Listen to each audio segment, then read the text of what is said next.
There is a version of Britain that most people will never see, not because it is hidden behind locked doors or guarded by fences, though sometimes it is, not because it requires a long journey or an expensive ticket, though sometimes it requires those things too.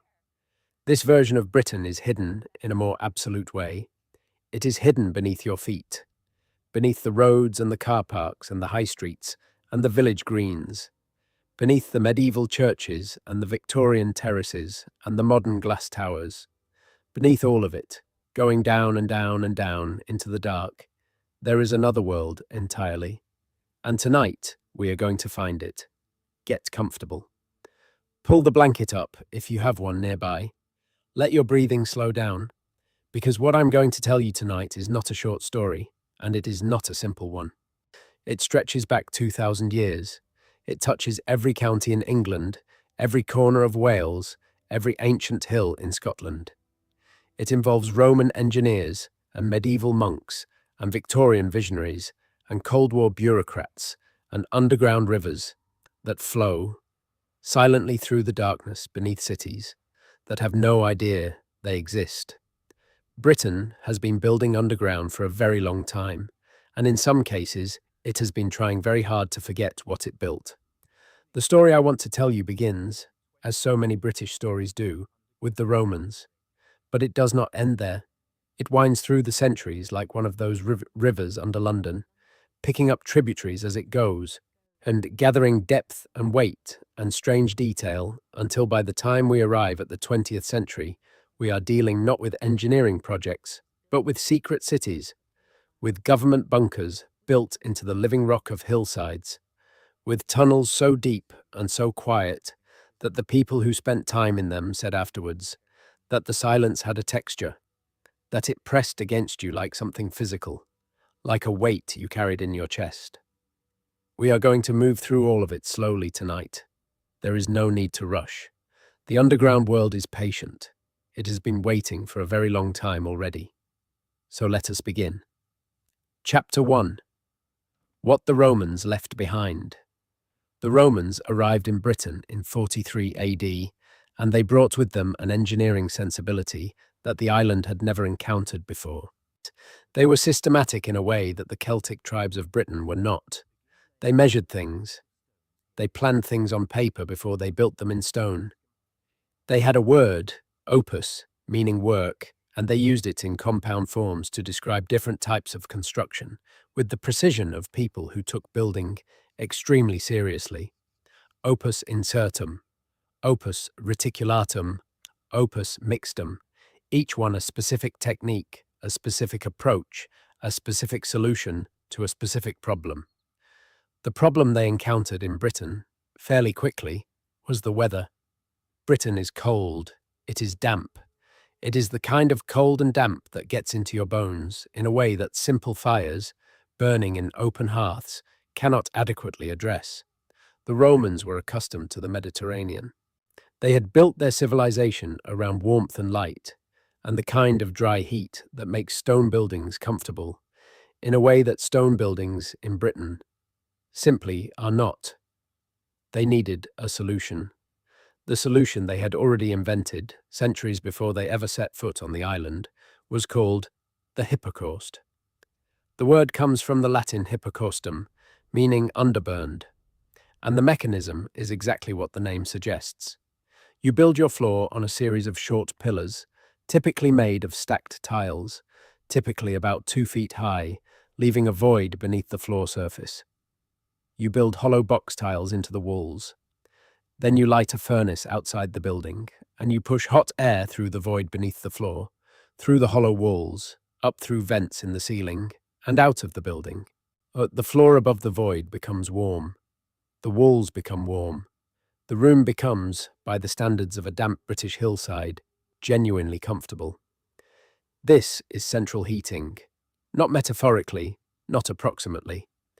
The hypocaust is central heating, designed and built by Roman engineers 2,000 years before the Victorians installed their first cast-iron radiators. And beneath Britain, scattered across the country in places where Roman villas and bathhouses and civic buildings once stood, these systems are still there. Walk into the Roman baths at Bath, which the Romans called Aquae Sulis, meaning the waters of Sulis, their name for the goddess they associated with the sacred hot spring at the center of the site, and you can see the hypocaust system laid bare. The museum has deliberately exposed sections of it, just pulling away the floor surface to reveal the void beneath, the neat rows of pilae, the tile pillars standing in the darkness exactly where Roman workers placed them, somewhere around the late 1st or early 2nd century AD. They have been standing there, in the dark, for nearly 2,000 years. The spring itself feeds into a great rectangular pool that the Romans lined with lead sheets, soldered together with a precision that modern engineers still find impressive. The water temperature is 46 degrees Celsius. It has been flowing at that temperature, at a rate of approximately 1.17 million litres per day, for as long as records exist. It flows because it is geothermal, heated by its passage through limestone down to depths of between 2 and 3 kilometers before returning to the surface. The Romans did not know the mechanics of this. They knew that the water was warm, that it was abundant, that it seemed to flow from the earth by divine grace. They dedicated the site to Sulis Minerva and built around it one of the most sophisticated bathing complexes in the entire northern province. For several centuries after the Romans left, around the early 5th century, the great bath complex silted up and was gradually buried. The town of Bath grew over the top of it. The medieval city laid its streets across Roman streets. Buildings rose on Roman foundations. People lived and worked and traded entirely unaware that beneath their feet, preserved in the accumulated debris of centuries, the lead-lined pool and the hollow floors and the intricate drainage channels of a Roman spa were waiting in the dark. It was not until 1727 that a gilded bronze head of Sulis Minerva was found during excavation work in Stall Street, and not until the late 19th century that systematic excavation began to reveal the full scale of what was hidden there. The moment when the Victorians first broke through into the spaces beneath the city and found the Roman stonework intact, the columns and the worn steps and the lead sheeting, still holdings after 1,600 years, must have been extraordinary. One of the archaeologists involved in the 19th century excavations wrote in his notes about the sensation of stepping into a chamber that no human being had entered since the post-Roman collapse, of the way the lamplight caught the surface of the water that had accumulated in the old pool, still faintly warm, and still fed by the same geothermal spring that had drawn the Romans to this particular spot in the Somerset landscape. Bath is the most famous example, but it is far from the only one. At Chedworth in the Gloucestershire countryside, a Roman villa was discovered in 1864 when a gamekeeper digging for a lost ferret broke through into a chamber and found ancient floor mosaic beneath his hands. The estate owner, Lord Eldon, began systematic excavation and found one of the largest and best preserved Roman villas in Britain, complete with 2 bathhouses, each equipped with hypocaust heating systems that still showed the soot deposits from the furnaces that had fired them in the 3rd and 4th centuries AD. At Fishbourne in West Sussex, uncovered by chance during water main installation in 1960, archaeologists found a palace that covered an estimated 10 acres, built in the late 1st century AD and possibly associated with the client king Cogidobnus, and beneath its floors the hypocaust channels of a heating system, more sophisticated than anything previously found in Britain north of the Alps. At Wroxeter in Shropshire, which the Romans called Viriconium Cornoviorum and which was the 4th largest city in Roman Britain, with a population estimated at 15,000 people at its height, the remains of a great public baths complex survive, and the visible stonework above ground is impressive. But the more remarkable thing, the thing that tends to quiet people when they learn it, is what is still beneath the soil across the surrounding fields. A geophysical survey has revealed the ghost of an entire Roman city in the ground.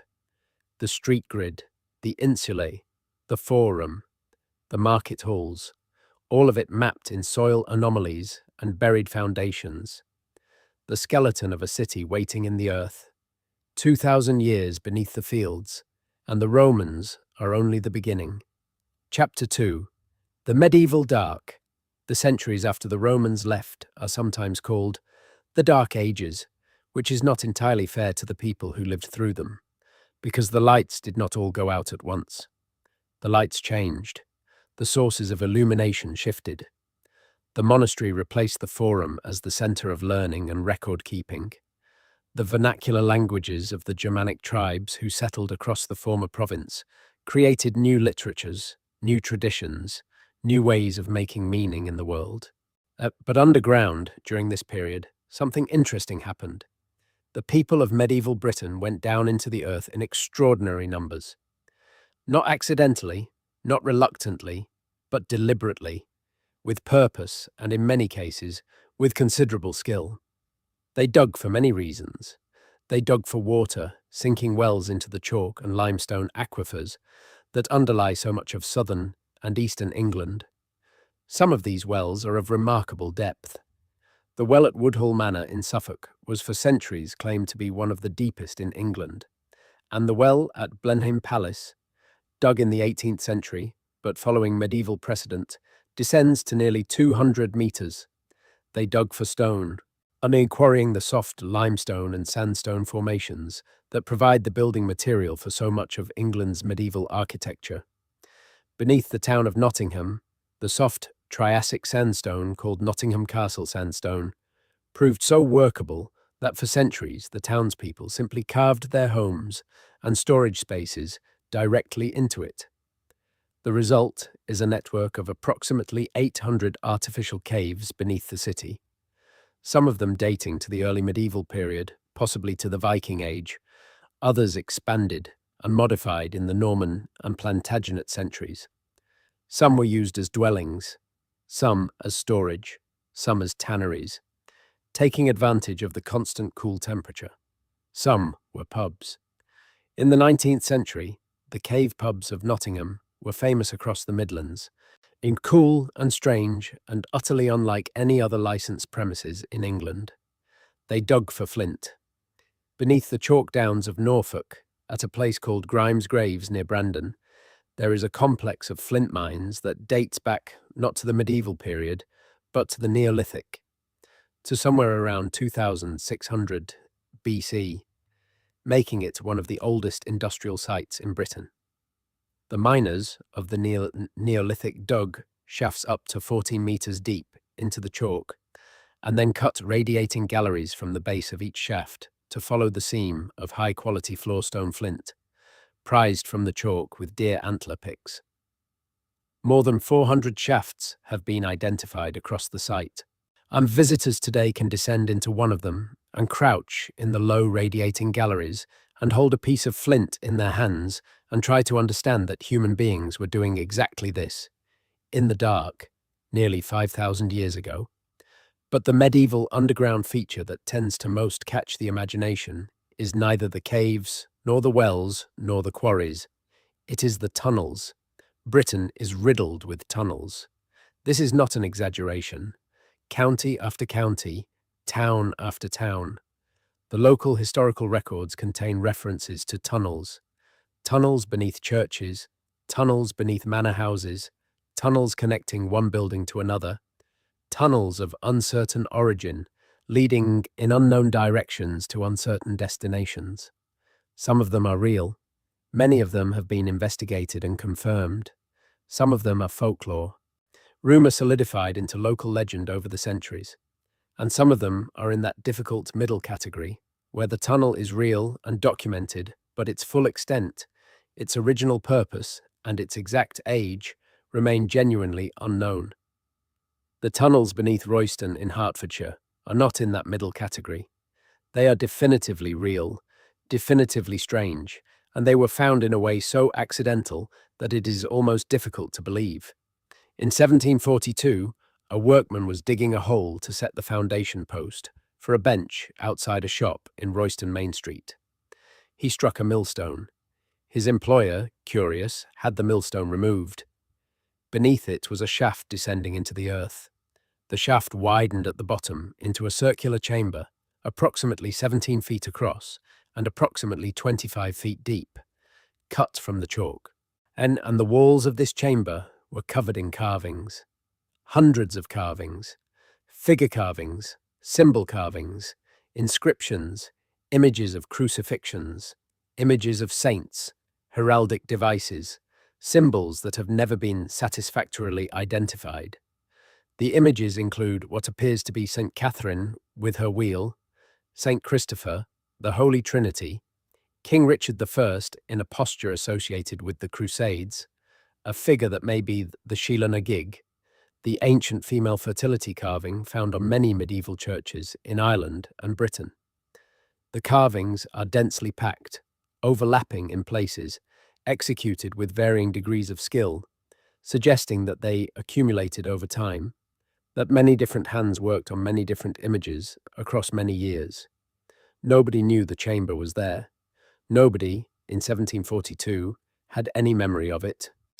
There was no local tradition that referred to it. There was no record in any document that the local historians of the period could locate. There was a millstone over a shaft, and beneath the shaft, a room full of carvings, and the millstone had been there long enough that no living person had any account of it being placed. The chamber is now known as Royston Cave, and it is open to the public, though it remains profoundly mysterious. The current scholarly consensus tends toward a Templar or post-Templar association, given the style of the heraldic devices and the presence of the Crusader imagery, suggesting a date somewhere in the late medieval period, the 13th or 14th century. But this is not certain. The cave may be older, it may have been used and reused over several centuries, and the identity of the people who carved those walls in the dark and the purpose for which they were carved is not known, and Royston is not unique. Beneath Exeter, the city that the Romans called an Isca Dumnoniorum, and that has been continuously occupied since the 1st century AD, there is an underground aqueduct. It was built in the medieval period, probably in the late 13th or early 14th century, to carry water from springs outside the city walls into the city itself. The aqueduct runs through a series of passages cut from the red sandstone, and it is still largely intact. It is possible today to walk through sections of it, to stand in the low tunnel and hear the faint drip of water and understand that you are inside an engineering achievement of considerable sophistication, and designed and built by people whose names are not recorded in any document that survives. Medieval hydraulic engineering, in the dark, under a city that has mostly forgotten it is there. Beneath the streets of Lincoln, there are vaulted stone chambers from the Norman period, some of them still in use as storage cellars, some of them sealed and forgotten until 20th century building work broke into them. Beneath the streets of Canterbury, the cathedral precinct conceals a network of Norman undercrofts, the spaces beneath the great buildings, some of which preserve Roman material in their foundations. Beneath the streets of Chester, the Roman fortress of Diva Victrix laid out its grid so precisely, so durably, that medieval Chester built itself on almost exactly the same alignment. And the basements of medieval buildings in the Old City frequently reveal Roman foundations that go down another 2 or 3 courses below the medieval stonework, a geological record of occupation stacked in the earth. And beneath York, the ancient capital of the north, the Eboracum of the Romans and the Jorvik of the Vikings, the accumulation of buried history is so dense, so layered, so compressed, that archaeologists working in the city routinely encounter material from 4 or 5 different periods in a single trench. Viking above Roman above pre-Roman, the centuries compressed into a few feet of earth. The Viking Age layer at York was famously revealed during excavation of the Coppergate site in the late 1970s and early 1980s, when the anaerobic conditions of the waterlogged soil had preserved organic material that would normally have rotted away centuries ago. Wood, leather, textile, food remains. The soft archaeology that almost never survives, preserved by the particular chemistry of York buried ground. The excavation revealed a Viking Age street in extraordinary detail, the timber frames of buildings, the contents of rubbish pits, the everyday debris of a city going about its business in the 9th and 10th centuries. The original archaeological material, the actual preserved timbers and leather and organic deposits, remains in the ground beneath the museum, held in its anaerobic matrix, still there, sleeping in the dark, the way so much of Britain sleeps in the dark. On Chapter 3, the water beneath London. There is a river flowing beneath London right now. Several rivers, actually. The Fleet, the Effra, the Westbourne, the Neckinger, the Peck, the Earl Sluice, the Tyburn. These rivers are not metaphorical. They are not long gone. They did not cease to flow when they vanished from the surface of the city. They are flowing tonight, in the dark, beneath the streets, beneath the tube lines, beneath the Victorian sewers and the modern utilities cables and all the accumulated infrastructure of a city that has been adding layers to itself for 2,000 years. These are London lost rivers, and the story of how they were lost is one of the most quietly remarkable stories in British history. London grew up around the Thames, which has never been lost, which remains vast and grey and assertive on the surface of the city in a way that makes forgetting it impossible. But the Thames had tributaries, a whole network of smaller rivers and streams draining the hills to the north and south, flowing down through what would become the urban fabric of the city, reaching the main river at various points along its bank. These tributaries were, for most of London history, open features of the landscape. They were used for water supply, for waste disposal, for industrial processes requiring moving water, for boundary marking, for transport on their lower navigable sections. The Fleet was the largest and the most important of the northern tributaries. It rose on Hampstead Heath, in two branches that joined near the point where Kentish Town now stands. Long, and it flowed south through what is now Camden and King Cross and Clerkenwell, reaching the Thames at what is now the Blackfriars end of the embankment. For most of its history, it was a working river, a navigable tidal inlet in its lower section, used for landing goods and coal, lined with tanneries and other water-dependent industries in its middle section, valued for its clear spring water in its upper reaches on the Heath. But as London grew, the Fleet was made to carry too many things. Too much industrial waste, too much human waste, too much of everything that a rapidly expanding city needed to be rid of. By the late 17th century, the lower section of the Fleet, the tidal stretch, was more or less an open sewer, so polluted and so malodorous that the people who lived adjacent to it petitioned Parliament for relief. As by the early 18th century, the lower Fleet had been arched over, covered with a brick vault, turned into an underground drain while the street above it carried on as if it had never been there. This process continued upstream through the 18th and 19th centuries, section by section, the river retreating into the earth as the city closed over it. The great Victorian sewer building programme of the 1860s, engineered by Joseph Bazalgette, incorporated what remained of the Fleet into the drainage system entirely. By the 1870s, the Fleet, from its source on Hampstead Heath to its mouth at the Thames, was underground. But it did not stop flowing. You can hear the Fleet.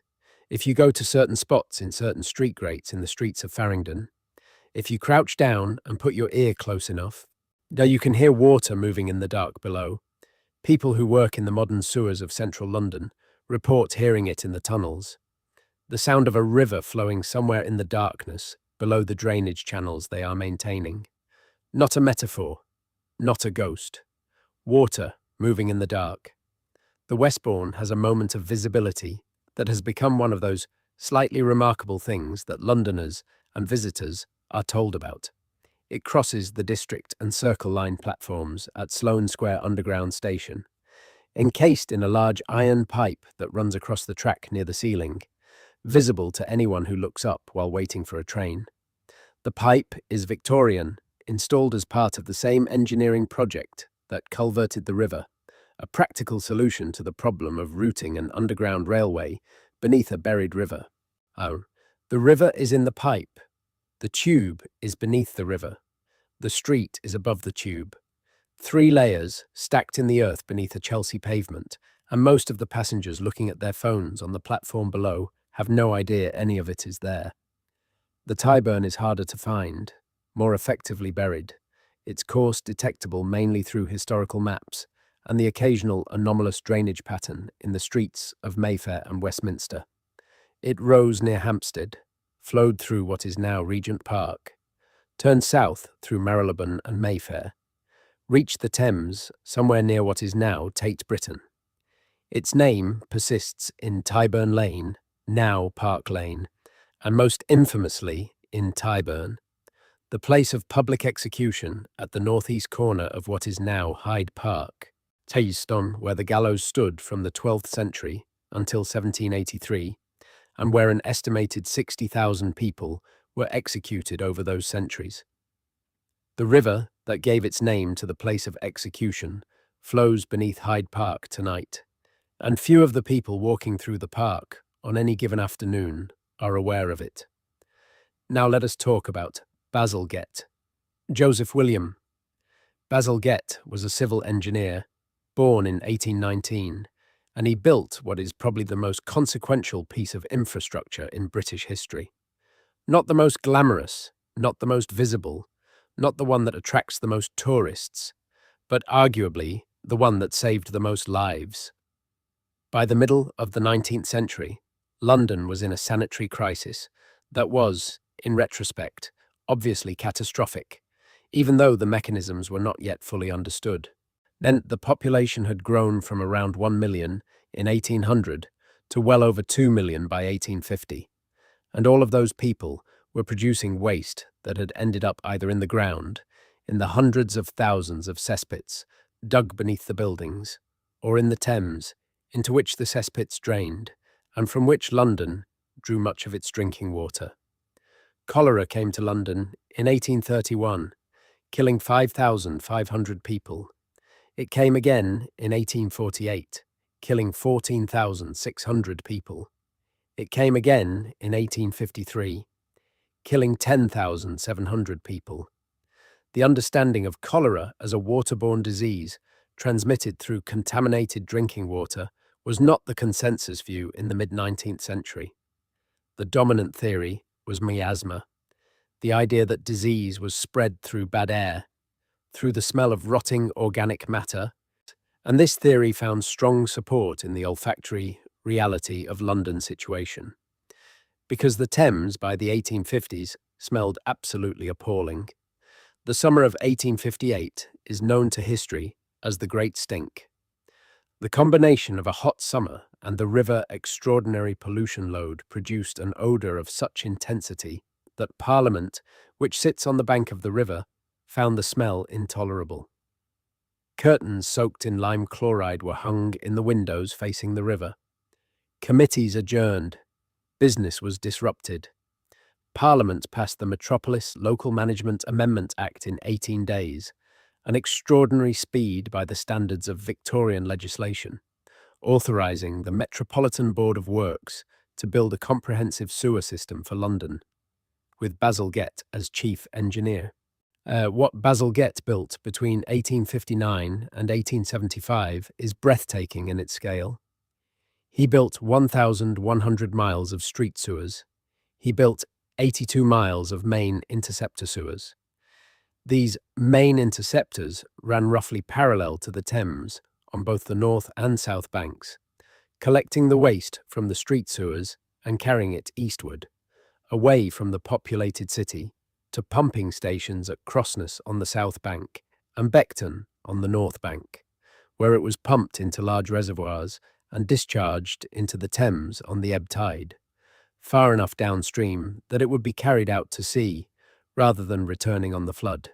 He built the Victoria Embankment and the Chelsea Embankment and the Albert Embankment to house the main Northern Interceptor sewer. reclaiming 22 acres of Thames foreshore and simultaneously creating the riverside roads that Londoners still use today. The embankments are in fact hollow.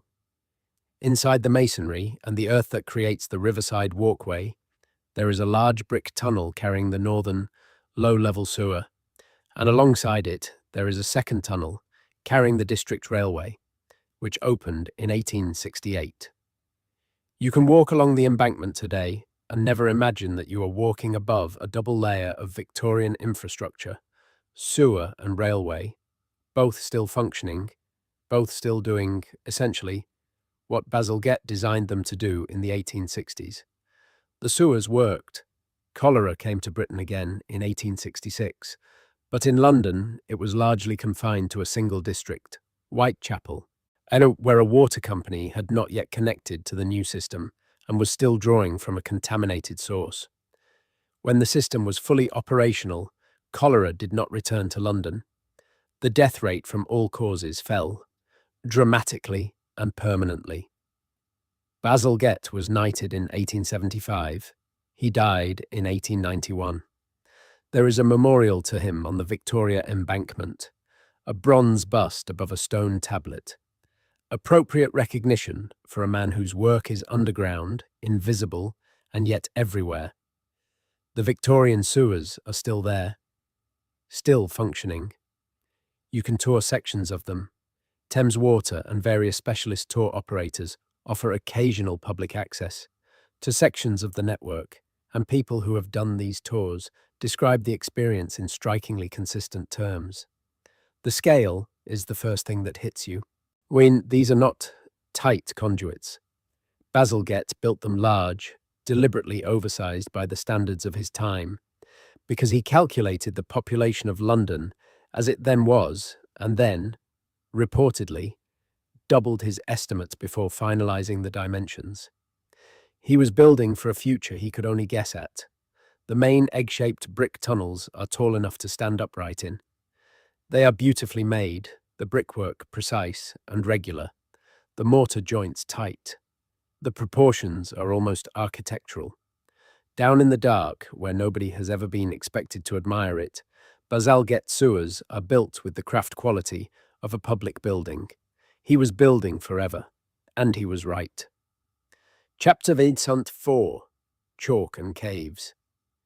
If you travel to the southeast of England, to the county of Kent, or the county of Surrey, or the county of Hampshire, and you pay close attention to the hills, you will notice something about the way they are shaped.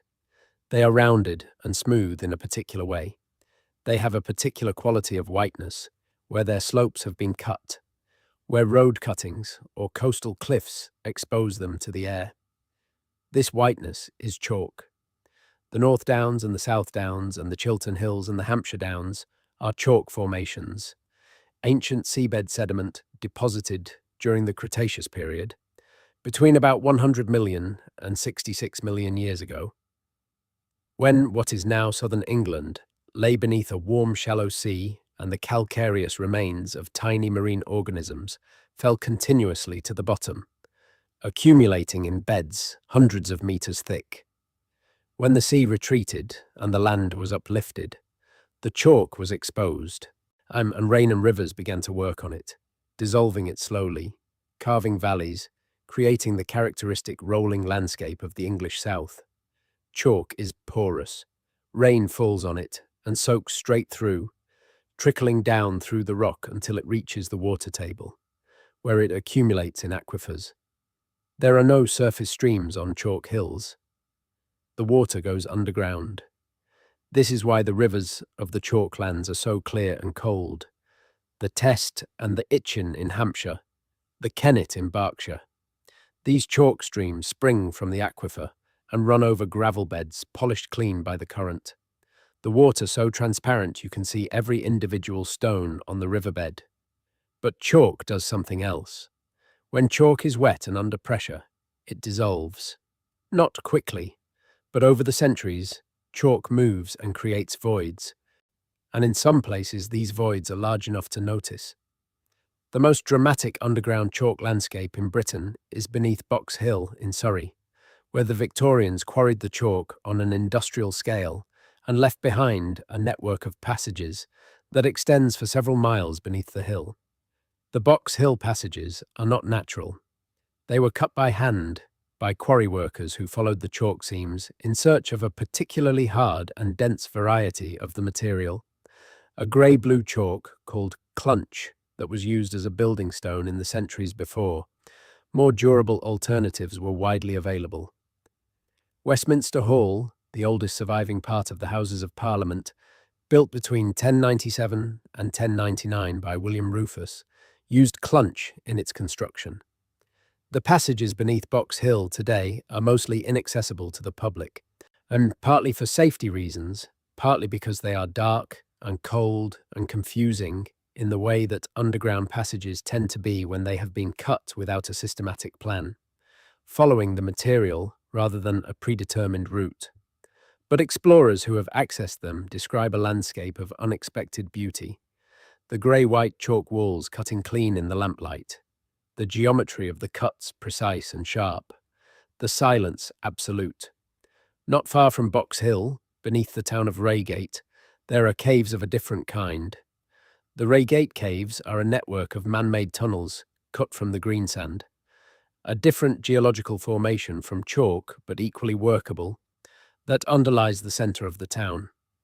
They were probably cut in the medieval period, possibly as storage for the castle that once stood above them, and they were certainly used and extended in the early modern period. What makes them remarkable in the context of this story is what they were used for during the Second World War. In 1939, with the very real possibility of German bombing raids on the town, the local authority began to expand and reinforce the caves as a civilian air raid shelter. The passages were widened and raised, new chambers were cut, brickwork was installed to reinforce vulnerable sections, a toilet block was added, and accommodation for several thousand people was prepared. The caves became, during the height of the Blitz, a refuge for the people of Reigate. They were also used for something else, something that only became publicly known much later. A section of the caves was requisitioned by the military and used as a command post during a critical period. And Field Marshal Bernard Montgomery, who would later command the Allied land forces in Normandy, used a chamber beneath Reigate as his planning headquarters during the preparation for the D-Day landings. The specific chamber where he worked has been identified, the chalk walls still bearing the marks of the fittings that were installed to accommodate communications equipment and map tables. Montgomery planning the liberation of Europe in a cave beneath a Surrey market town. The caves beneath Reigate are now open to the public for guided tours, and this is one of those underground spaces where the weight of what happened there is genuinely felt. Something about the enclosed chalk space, the modest size of the chamber, the simplicity of the conditions, makes the historical reality more vivid rather than less. Montgomery sat in this cave. In turn, he looked at maps spread on tables in this cave. He thought about beaches and tides and weather and the lives of 100,000 young men in this cave. And the cave is unchanged. The chalk walls are unchanged. The silence is unchanged.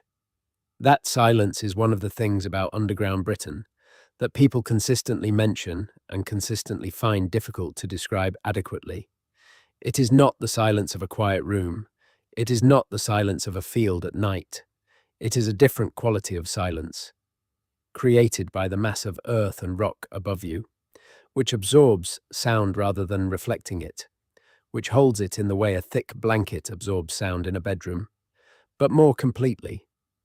People who spend time in underground spaces often describe a feeling of being separated from the world above in a way that is more than just physical. The silence does something to perception. It slows things down. This is perhaps why underground spaces have been used so consistently, across so many cultures and so many centuries, for activities that require a particular quality of attention: prayer, planning, protection. All three have been the function of Britain underground spaces, and all three will come up again before this story is finished. Chapter 5. The salt beneath Cheshire Drive through Cheshire on a clear day, and you will see a particular kind of landscape. It is a pastoral landscape, gentle and green, the kind of landscape that appears on chocolate box lids and in the background of television adaptations of Victorian novels. Rolling farmland, timber-framed houses, red brick market towns with wide streets, the hedgerows thick with hawthorn. What you will also see, if you look closely, are holes in the ground. Not small holes, not the kind of holes that rabbits make or that foxes dig. Holes that are large enough to swallow houses.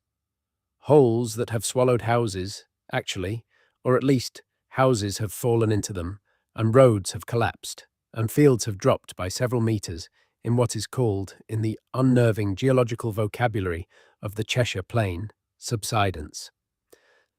The holes are the visible consequence of what lies beneath the landscape in enormous quantities: salt. The Cheshire Plain sits above one of the largest deposits of rock salt in the world. The salt was laid down in the Triassic period, somewhere around 220 million years ago, when a shallow inland sea that occupied much of what is now northern England evaporated in a hot, dry climate and left its salt behind in beds that in some places reach 400 meters in thickness. The same geological event created similar deposits beneath parts of Lancashire and Yorkshire, but the Cheshire deposits are the most extensive and the most exploited. The Romans knew the salt was there.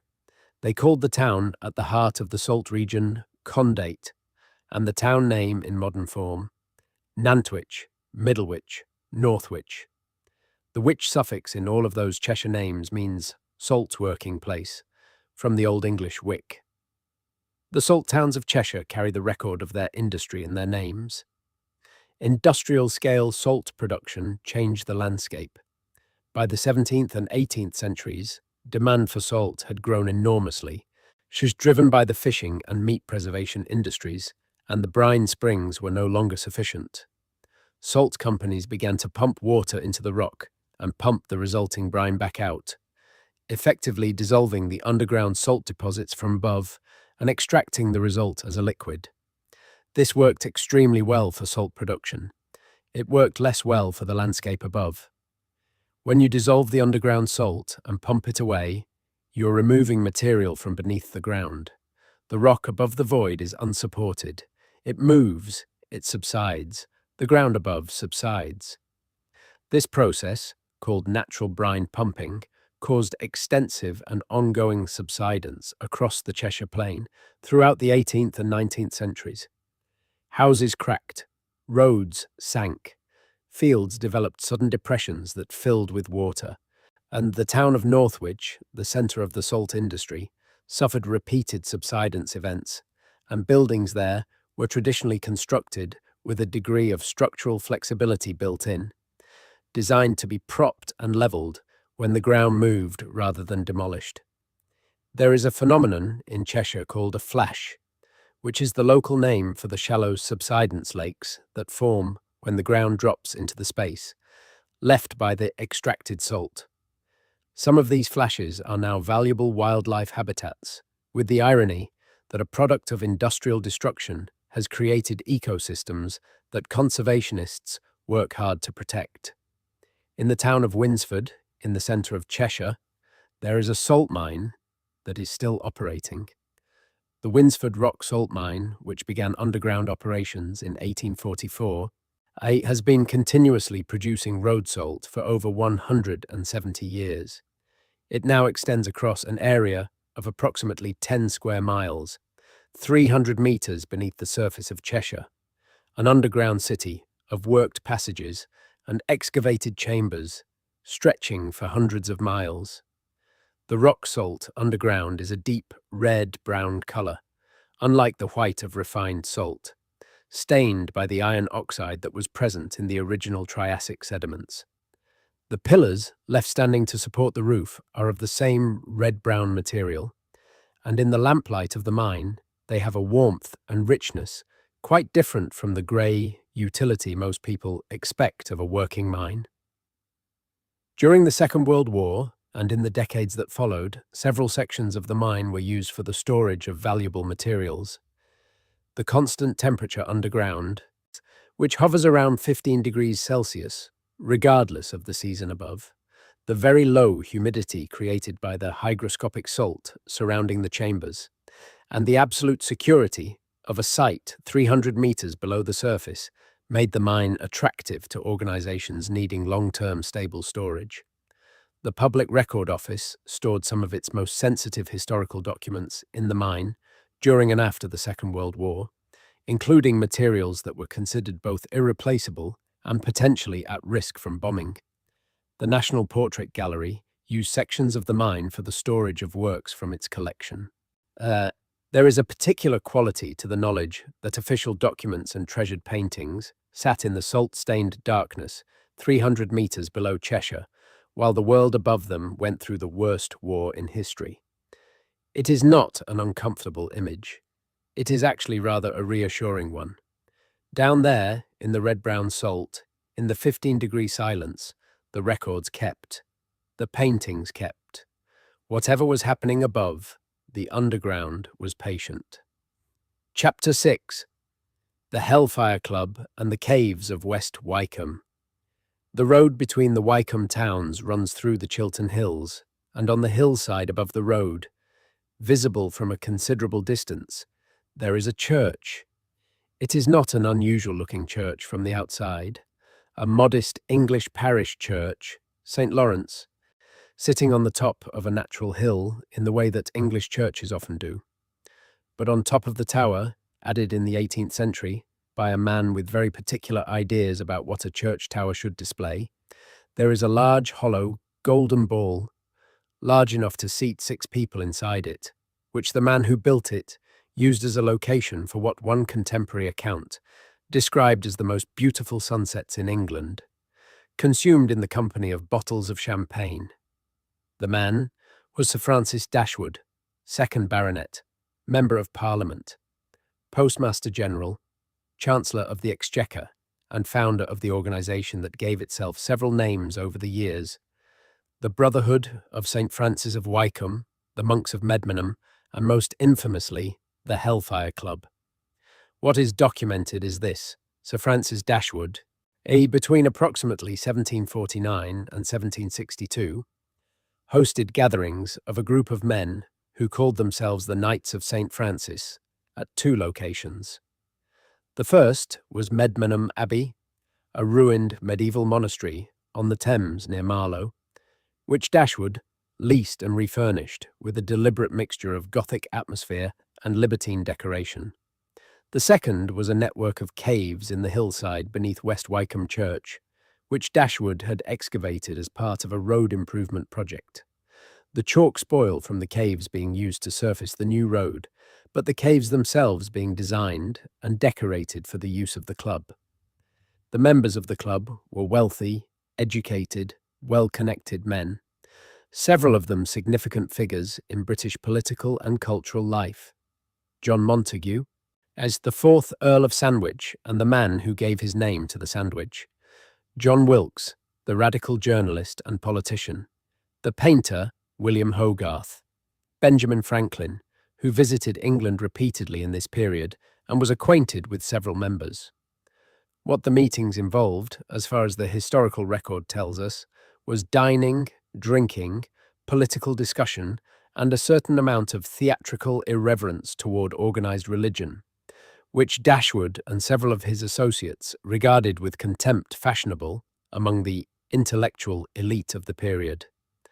The mock monastic setting, the robes and titles and ceremonial structures, were part parody and part something harder to categorize, a performance of transgression that appealed to men who found conventional social forms constraining. The wilder stories, the stories of black masses and satanic rituals and the summoning of the devil in the inner chambers of the caves, are almost certainly embellishment, the product of the club's own deliberate cultivation of a scandalous reputation and the imagination of enemies and satirists. But the caves are real, and they are still there, and they are open to the public. The West Wycombe Caves begin behind an entrance in the hillside below the church, a flint-faced Gothic archway built to create an appropriate atmosphere of mystery, and proceed through a series of chambers and passages approximately 400 meters into the hill.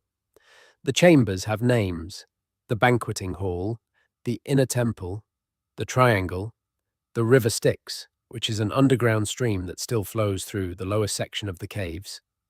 The caves end at the inner temple, which is the chamber furthest from the entrance, which lies directly beneath the church above, and which is thought to have been the location of the club's central ceremonies. The geometry is deliberate, the most sacred space of the parodic secret society positioned directly beneath the most sacred space of the institution it was parodying. What the meetings in the inner temple actually consisted of, nobody still living knows with certainty. What is certain is that the caves were designed with great care for their psychological effect. The journey through them from entrance to inner temple involves a gradual descent, a passage through the underground stream, and an increasing sense of enclosure and separation from the surface world. The designers understood something about what underground spaces do to human perception. They are using the same knowledge that the Neolithic builders of passage tombs used, and the medieval builders of crypt chapels, and the Cold War planners of nuclear bunkers. That going underground changes something in the way you experience and think about the world. Whether that change is used for religious elevation, political planning, industrial extraction, or libertine theatrics, the underground remains the same, patient and dark and waiting. Chapter 7. The Great Mines of Cornwall and Wales. The surface of Cornwall is beautiful in a particular way that involves ruins. Not romantic ruins in the way that Gothic novels mean the term. Not crumbling abbeys and overgrown towers left by medieval calamity. Industrial ruins. Engine houses mostly, in the distinctive Cornish stone towers with their attached boiler houses and chimney stacks, built to house the beam engines that pumped water from the tin and copper mines of the peninsula. They stand on the cliff tops and on the moors and on the hillsides above fishing villages, roofless now, their window holes looking out over the Atlantic, monuments to an industry that employed the majority of the working population of Cornwall for the better part of 3 centuries and made Cornwall, for a few decades in the mid-19th century, the largest producer of copper in the world. Beneath these ruined engine houses, beneath the cliff tops and the moors, the mines are still there. The Cornish mines went deep, very deep. The great mines of the Camborne and Redruth area, the East Pool, the South Crofty, the Dol Coath, Murders, went down beneath the Atlantic seabed to depths that seem barely credible when you stand on the cliff above and try to imagine the distance. Dol Coath, the oldest and at one point the richest mine in Cornwall, reached a depth of approximately 1,000 meters before it closed in 1921. That is a kilometer straight down into the earth. The sea level is irrelevant to this depth. The mine shafts went down through the granite that underlies the peninsula at depths far below the seabed surface, following the tin-bearing lodes into rock that had never been touched by light since it formed in the Devonian period, approximately 380 million years ago. The conditions in the deep Cornish mines were extraordinary by any standard. Heat increased with depth, reaching temperatures above 40 degrees Celsius in the deepest levels, so hot that workers could only operate in short shifts before the heat became dangerous. The air was thick with granite dust and fumes from the explosives used to blast the rock. The pumping engines on the surface operated continuously because the mines flooded if the pump stopped for even a few days, the groundwater and seawater pressing in through every available crack in the rock. When the industry collapsed in the late 19th century, due to competition from cheaper overseas copper and the exhaustion of the most accessible lodes, many mines flooded and closed within weeks of the pumps being stopped.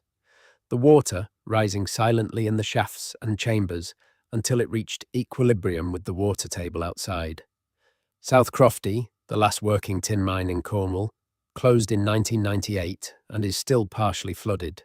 The pumping operation to lower the water level in South Crofty has revealed miles of passages and working chambers in the granite, some of them still bearing the marks of the tools that last cut them decades ago, preserved in the dark and the cold water. In Wales, the story is different in geology and geography, but similar in human terms.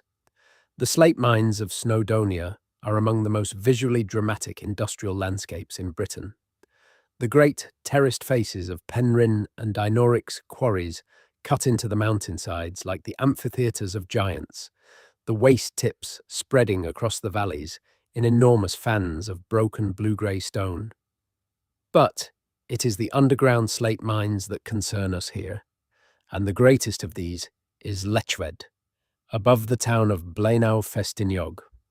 Letchwed slate mine was worked from 1846, and at its peak in the late Victorian period employed several hundred men and produced slate for roofs across Britain and around the world. The slate was formed approximately 500 million years ago, during the Cambrian period, from fine-grained sediments that were buried and compressed and heated until they were transformed into the hard, smooth-splitting stone that has covered British roofs for centuries.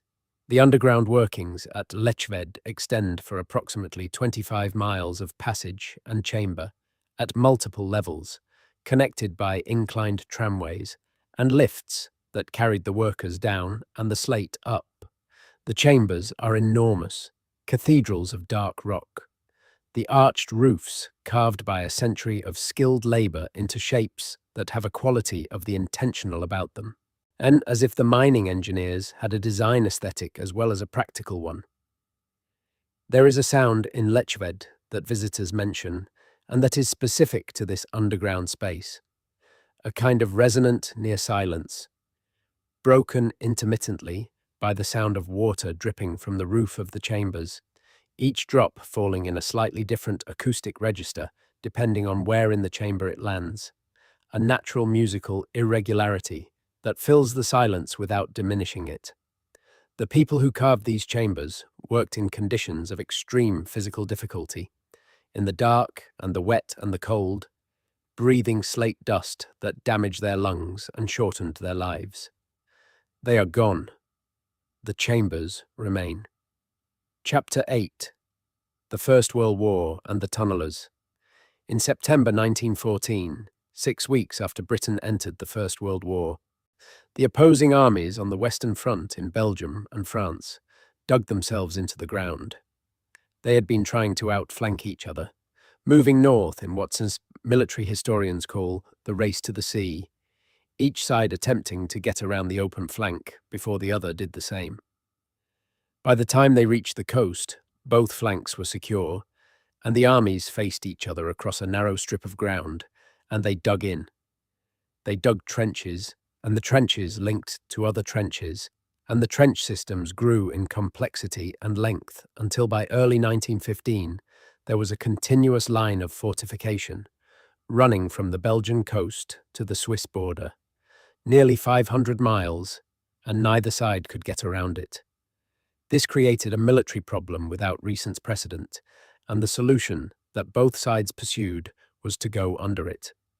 The British tunnelling companies of the Royal Engineers were established in early 1915, and they recruited their expertise from the mining communities of Britain: Cornish tin miners, South Wales coal miners, Northumbrian lead miners, men who had spent their working lives underground, who understood rock and earth, who knew how to listen to the sounds that ground makes when it is under stress, who knew how to work in confined spaces without light or ventilation, who knew, above all, how to dig silently. The silence was critical. The Germans were doing the same thing. Both sides were digging toward the enemy lines, with the intention of placing large explosive charges beneath the enemy positions and detonating them. The countermeasure was to dig toward the enemy tunnellers and either intercept their tunnels or detonate your own charge to collapse their tunnel before they could detonate theirs. This created a genuinely nightmarish underground war, fought in complete darkness in passages barely large enough to crawl through, where the most important sense was hearing, the ability to detect the sound of digging through the earth, the direction and distance and depth of the enemy tunnelers. The clay geology of the Ypres salient in Belgium was particularly suited to tunneling. The blue-grey silts and clays that underlie the Flemish plain were workable by hand tools without requiring heavy blasting, and the clay held its shape without requiring continuous timber support. The British tunnellers cut their way through this material with a technique called clay kicking, lying on their backs on an angled wooden frame, driving a specialized spade into the clay face with their feet, a method that was quiet and efficient and allowed continuous progress without the noise of conventional picks. The scale of the Underground War is difficult to convey without specific numbers. By the end of the war, the Allies and the Germans had together dug approximately 1,200 miles of offensive tunnel beneath the Western Front. More than 10,000 men on the Allied side alone worked in the tunnels at the height of the Underground War in 1916 and 1917. The British tunnelling companies detonated 128 mines under German positions during the course of the war. The Germans detonated 696 mines under Allied positions. The largest single event of the Underground War was the detonation of the mines of Messines on the 7th of June, 1917. General Herbert Plumer had been planning the attack for nearly 2 years. His tunnellers had dug 19 deep mines beneath the German positions on the Messines Ridge, placing a total of approximately 450 tons of explosive in chambers, dug at depths of between 15 and 25 meters beneath the German lines. At 3:10 a.m. on 7th June 1917, 19 of the mines detonated simultaneously. The explosion was heard in London. It was heard in Dublin. It was one of the largest non-nuclear explosions in history. The British and Allied forces took the ridge that morning, a success attributed directly to the months of underground work by the tunnelling companies. 2 of the Messines mines did not detonate in 1917, and they were not found before detonation, and after the war ended, they were simply left. They are still there, beneath the fields of Belgium, 2 unexploded chambers of high explosive buried under farmland that has been cultivated for over 100 years. The Belgian authorities know roughly where they are. Farmers in the area are aware of their existence. One of them detonated spontaneously in 1955, probably triggered by a lightning strike, creating a crater and killing a number of cattle. No human beings were killed. The other is still there tonight. In the ground beneath Belgian farmland, a few meters down in the Flemish clay, a chamber of Victorian explosives sits in the dark, packed and ready, waiting for whatever comes next. This is the underground, patient, containing what has been put into it, not forgetting.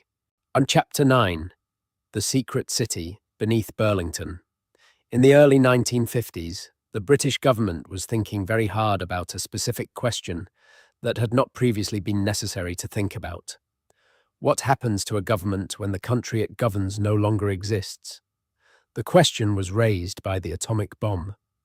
The first test of a Soviet atomic device in 1949 had demonstrated what everyone had feared, that nuclear weapons would not remain an American monopoly, that the Cold War was now a war between 2 nuclear powers, and that a decision by either side to use those weapons could result in the destruction of the other major population centers.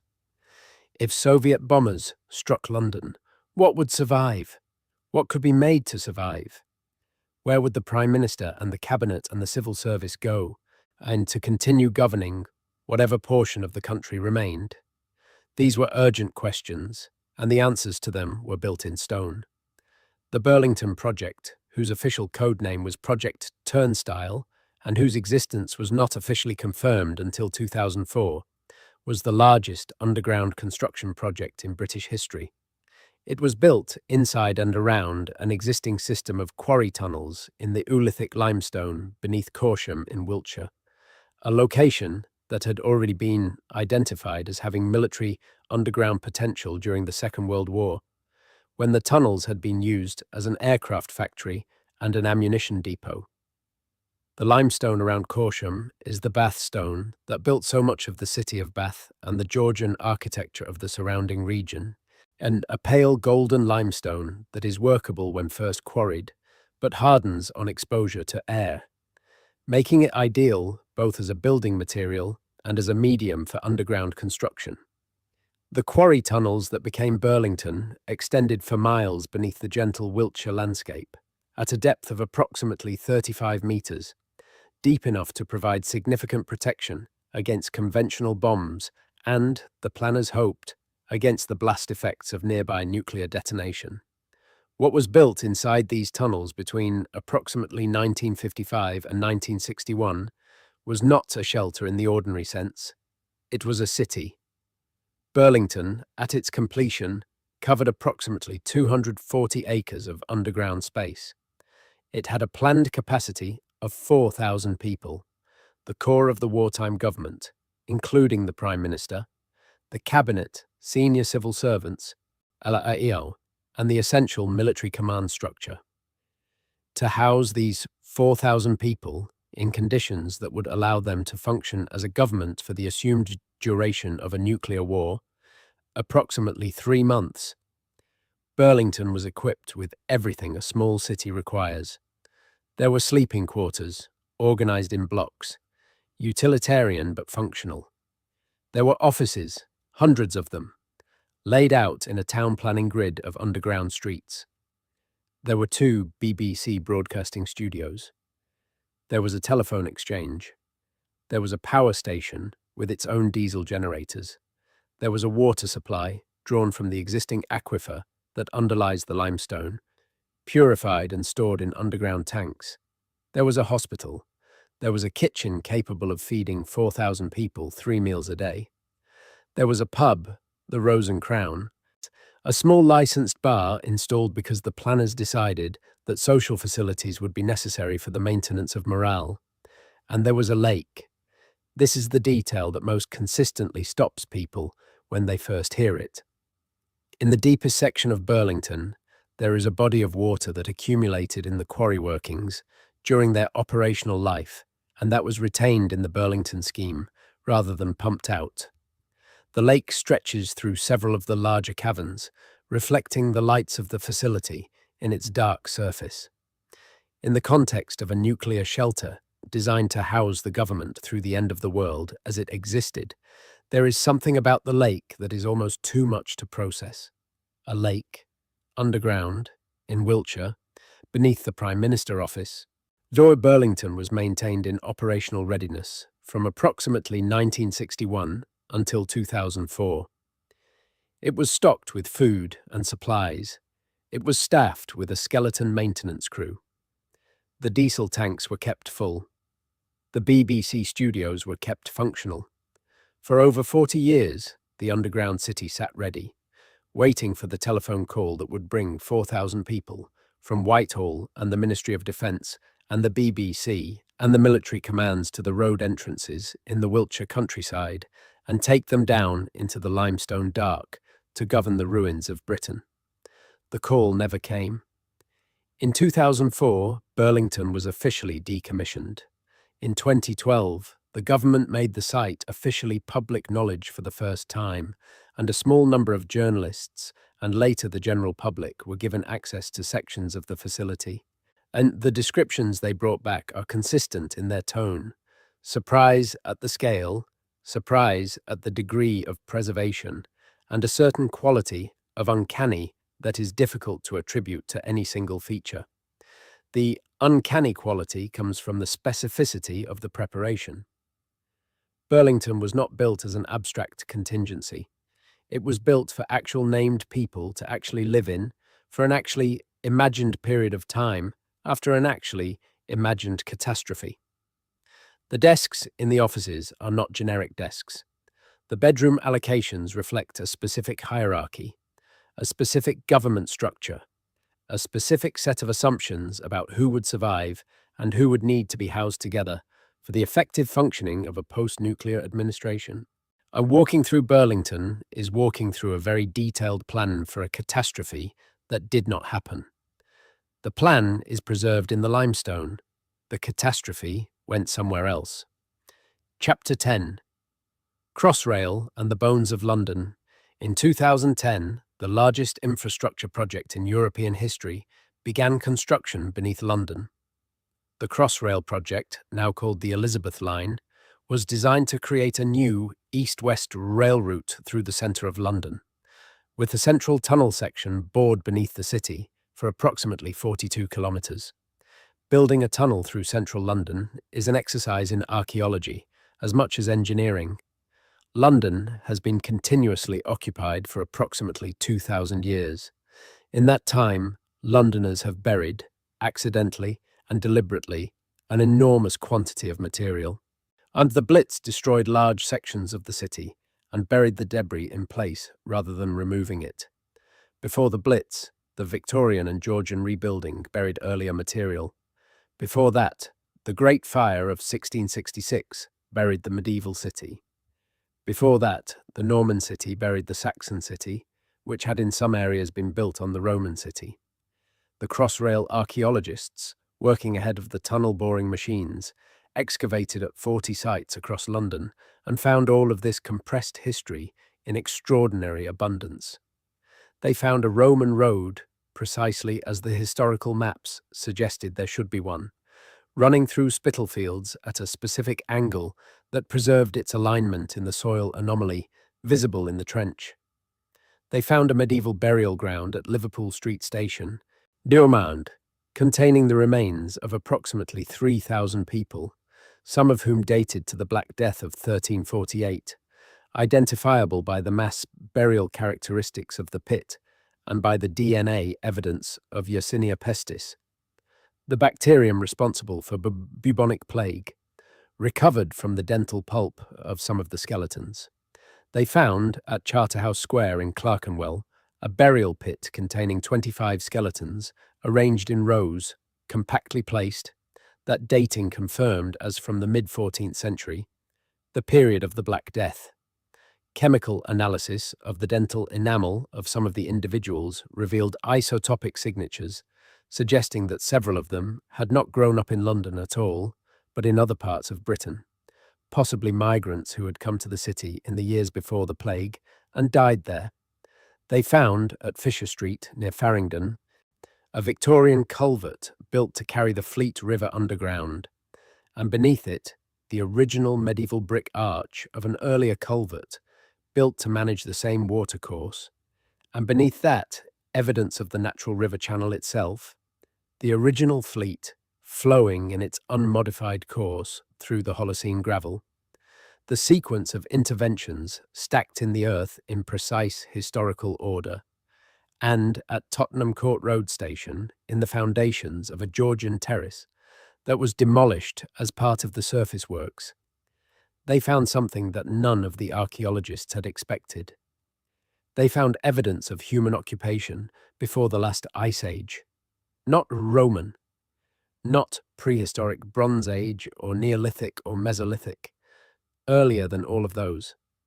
Flint tools from the Paleolithic, the Old Stone Age, representing a human presence in the Thames Valley from a period perhaps 60,000 years ago or earlier, before the last glaciation drove human populations south. These people did not build anything that would survive. They did not have agriculture or pottery or the other material culture that archaeology usually relies on to find ancient presence. But they knapped flint with skill and purpose, and the flint does not rot, and it lay in the gravel beneath London for 60,000 years, waiting for a Crossrail contractor to drive a foundation pile through the deposit and alert the archaeologists to what was there. 60,000 years beneath London. The bones of the people who made those tools are gone, decomposed into the soil long ago, but the tools are still there, in the archive at the Museum of London, uncleaned and catalogued and numbered. the handwork of human beings who lived and thought and made things in the Thames Valley before the glaciers came and before the sea level rose and before the valley became an estuary and before the Romans built a city at the ford and before 2,000 years of subsequent accumulation buried all of it under the city that the Crossrail machines were boring through at 3.5 kilometers a week. All of that time compressed in the ground. All of that human presence laid down in layers beneath a city that had no memory of most of it until the machines cut through and the archaeologists came down and looked. Chapter 11. The caves of Cheddar and the oldest Britain, southwest of Bristol in the Somerset countryside, or the Mendip Hills rise from the flat levels of the Somerset moors in a ridge of Carboniferous limestone, grey and bare on the exposed hilltops, softened by woodland in the valleys. The limestone is porous and soluble, dissolved over millions of years by slightly acidic rainwater, and the result is a landscape full of caves. The most famous of them are the Cheddar Gorge caves. Guff Cave in particular, a large dry cave system that penetrates the limestone for approximately 115 meters, has been used by humans for at least 15,000 years. The evidence for this occupation is overwhelming. The cave contains evidence of occupation during the last ice age, when Britain was not glaciated at this latitude, but was significantly colder and drier than it is today. When the Thames Valley held herds of woolly mammoth and the Somerset levels were a cold steppe rather than the marshy lowland they became as the climate warmed and sea level rose. The people who sheltered in Guff Cave were fully modern humans, anatomically and cognitively indistinguishable from the people reading this tonight, but living in a world that had no agriculture, no pottery, no settled communities.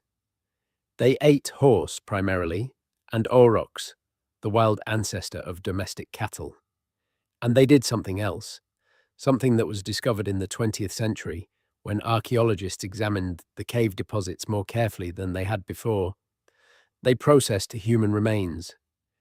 The human bones found in Guff Cave bear cut marks consistent with defleshing, and the pattern of breakage on some of the skulls is consistent with the removal of the brain.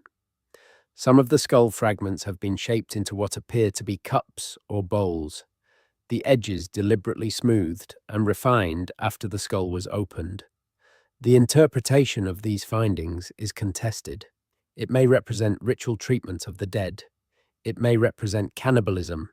It may represent both simultaneously, which is not contradictory, since in many cultural systems, the consumption of a person's flesh can be a form of honor rather than predation. The bones in Guff Cave are approximately 14,700 years old, and one of the skeletons found there belongs to the individual known as Cheddar Man. Cheddar Man was discovered in 1903 during the commercial development of the cave for tourism. The skeleton, which belongs to a young adult male, and is the oldest complete human skeleton found in Britain. He died and was placed in the cave approximately 10,000 years ago, at the end of the Mesolithic period, the transitional era between the hunter-gatherer, Paleolithic, and the agricultural Neolithic. In 2018, DNA extracted from Cheddar Man, ancient dental pulp, was analyzed using modern, ancient DNA techniques, and the results produced one of those genuinely surprising moments in science, where the data contradicts the assumption. Cheddar Man had blue eyes. He had dark skin, darker than the majority of modern European populations. He had dark, curly hair. His genetic profile was closely related to other Western European hunter-gatherer populations that have been genetically analyzed, a group associated with dark skin and light eyes that populated Western Europe after the last ice age. Or the contrast with the way British prehistory has typically been imagined is stark. Cheddar Man genome tells us that the pale skin associated with the population of Northern and Western Europe is a relatively recent adaptation, largely associated with the spread of farming populations from the Near East and the subsequent genetic mixing that produced the modern European population. This matters because it means that the ancient occupation of Gough Cave, the 15,000 years of human presence in that particular piece of Somerset limestone, was by people who looked in some respects quite different from the current inhabitants of the surrounding Somerset villages. The oldest Briton hunted horses on the Somerset levels. He sheltered in the cave. He died, and he was buried, and the limestone kept him for 10,000 years, so until 1903, until someone broke through the floor and found him there. Chapter 12. The Bathstone Mines and the Wartime Vaults. Not far from the Burlington bunker, in the same network of Bathstone mines that the wartime planners found so convenient, there are sections of the underground that were used for a different kind of national emergency. In 1939, as the threat of German bombing became a certainty rather than a possibility, the British government faced a specific curatorial crisis. The great national collections held objects and documents of irreplaceable cultural and historical value that could not be moved abroad and could not be left in central London. Buildings that might be bombed, they needed storage that was fireproof, bomb-proof, climate-stable and secure. The Bathstone mines of Wiltshire, and specifically the mines at Monkton Farley and Brown Quarry near Corsham, provided all of these qualities. Beginning in late 1939 and continuing through 1940, hundreds of workers extended and adapted sections of the Corsham mines to create what became the most important cultural storage facility in Britain. Purpose-built brick chambers were constructed within the natural caverns of the mine, insulated against temperature fluctuation and humidity changes. Shelving and racking was installed. Temperature and humidity monitoring equipment was installed throughout. And then the collections arrived. From the National Gallery came the paintings, the Raphaels, the Rembrandts, the Titians, the Turners. 2,000 works of art loaded into vehicles in central London and driven to Wiltshire, are lowered into the mines on specially constructed lifts and installed in the brick-lined chambers.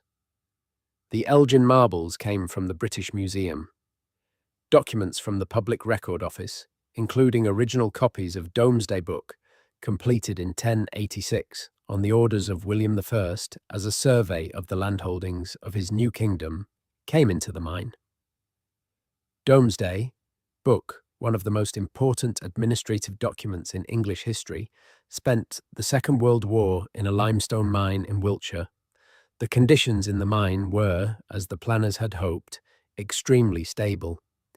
The Bathstone maintains a natural temperature of approximately 10 to 12 degrees Celsius throughout the year, regardless of the season above. And the conservators who monitored the collections through the wartime years reported in their regular condition checks that the paintings and documents were being held in conditions as good as or better than those of their normal storage facilities. The collections remained in the mines until after the end of the war in Europe. The National Gallery collection was returned to London, beginning in 1945. Domesday Book returned to the Public Record Office and is now held at the National Archives at Kew. The mine sections used for the wartime storage have been used for various purposes, since some of them as private commercial storage, some of them abandoned and sealed. The infrastructure of the wartime installation, the brick-lined chambers, the shelving marks on the walls, the humidity monitoring brackets, Ibor is still present in the sections that have been surveyed. In the dark, in the limestone, the ghost of a wartime museum, the greatest paintings in the British collection, held safe in a hole in the ground in Wiltshire, while London burned. Chapter 13. The Deep Tube. The London Underground is the oldest metro railway in the world. The Metropolitan Railway opened on the 10th of January 1863, running between Paddington and Farringdon Street, and the tunnels it used were cut-and-cover tunnels, trenches excavated from the surface and then roofed over. The trains ran just below the street surface, in tunnels that retained the rectangular cross-section of a building rather than the circular section that would become associated with the underground. It was not until 1890 that the deep tube arrived. The City and South London Railway, and the line that is now part of the Northern Line, opened in 1890 using electric traction, the first electric underground railway in the world, and it ran in deep-bored circular tunnels through the London clay that underlies much of central London at depths of 20 to 40 metres below the surface. The London clay is, from a tunnelling perspective, an almost ideal material. It is stiff and cohesive, meaning it holds its shape when cut rather than collapsing immediately. It is impermeable to water, meaning the tunnels stay dry without elaborate drainage works. It has a very consistent geology across the area where most of the deep underground lines run. The tunnelling engineer who made the deep tube possible was Peter William Barlow, and the man who developed and deployed his techniques in the London clay was James Henry Greathead, a man whose tunnelling shield remains the fundamental basis of the technique used to build the Crossrail and Jubilee Line extension tunnels a century later. Greathead shield was a circular iron framework pushed forward against the clay face by hydraulic rams, while workers within the shield excavated the clay with picks and shovels. As the shield advanced, cast iron segments were bolted together behind it to form the permanent tunnel lining. But the deep underground created a problem that its designers did not fully anticipate. During the Second World War, the deep tube became a shelter. In September 1940, when the Blitz began, Londoners made their own decision about what to do when the bombers came. They went to the tube, not because the government had designated it as a shelter. The government had initially discouraged this, concerned about the disruption to rail services. But the Londoners went anyway, and the government reversed its position. The deep tube stations became, during the Blitz, a parallel city. At the height of the bombings in late 1940, approximately 177,000 people were sheltering in the tube stations each night, sleeping on the platforms and in the passages, organizing themselves into the kind of social structure that emerges when a large group of people shares a confined space over a long period. There were libraries, established by the Public Library Service, sending books down into the tube stations. There were concerts, musicians playing in the tiled passages. There were entertainers performing on makeshift stages on the platforms. There were medical facilities, first aid posts set up to deal with the injuries and illness that affected people spending long nights on cold stone floors. There were deaths, some from illness. The conditions in the shelters were crowded and not always hygienic. Some from the bombers. The direct hits on specific surface features above certain stations sent shockwaves down the escalator shafts that killed people below. Balham Station was hit on October 14th, 1940. A bomb struck the road above, rupturing water mains and sewer pipes, and water flooded into the station. 66 people were killed. But the tube shelters were overall a remarkable example of self-organized civil resilience. Londoners went underground and built a society there, and the society functioned. And when the Blitz ended, they came back up into the damaged streets and got on with things. So the deep tube has another history that runs parallel to its public one. In the 1930s, engineers building two new deep-level tube tunnels made them to a larger specification than the standard underground tunnel.